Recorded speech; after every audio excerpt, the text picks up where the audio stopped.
once wrote a knife like a letter for a girl I admired. I used a hammer like a pen with ink of coal and fire. With every word that I inscribed, I made the parchment ring and bend and fold into an envelope of iron. I delivered it myself, no stamp required. Tires turned like grindstones against the miles. And when I handed her the hilt of that package that I'd built, all the doubts I had I just ignored.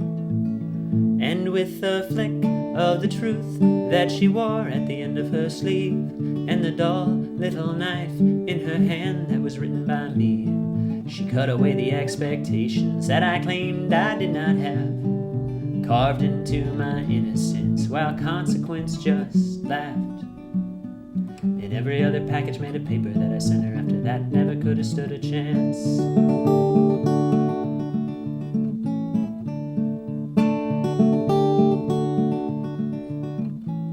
But those packages I sent her, they never held the words she desired. So the dull little knife that I'd written was soon retired.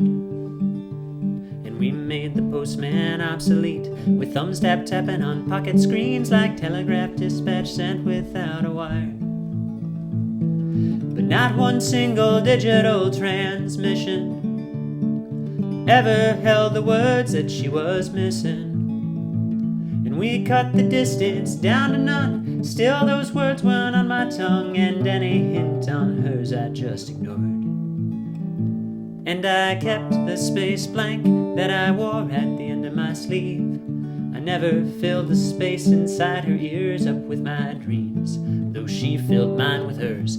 I never did reciprocate my understanding of the grammar, and the syntax came too late. For a noun and a verb that's the very same word in a language I can't fake.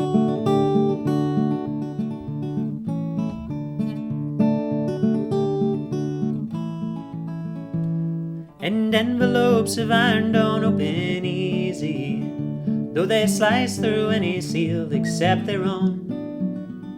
You can hold it to the light and think you're sneaky, but the message you can't read will nick your bones. And there's a scribble that I found next to sincerely on her last letter that I kept now all alone. But when I hold it to the light, I can't see clearly if it hides spelling errors or something we're not ready to have known. So I wonder, has the knife that I wrote been reassigned to a box in a basement corner out of sight? Once on display in her bedroom, now buried in dusty closet gloom, or far beneath her bed and from her mind.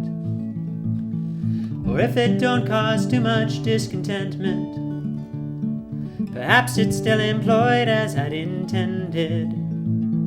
Or maybe she's given it a brand new use, like scraping mud from off her boots, and memories she finds she just ignores.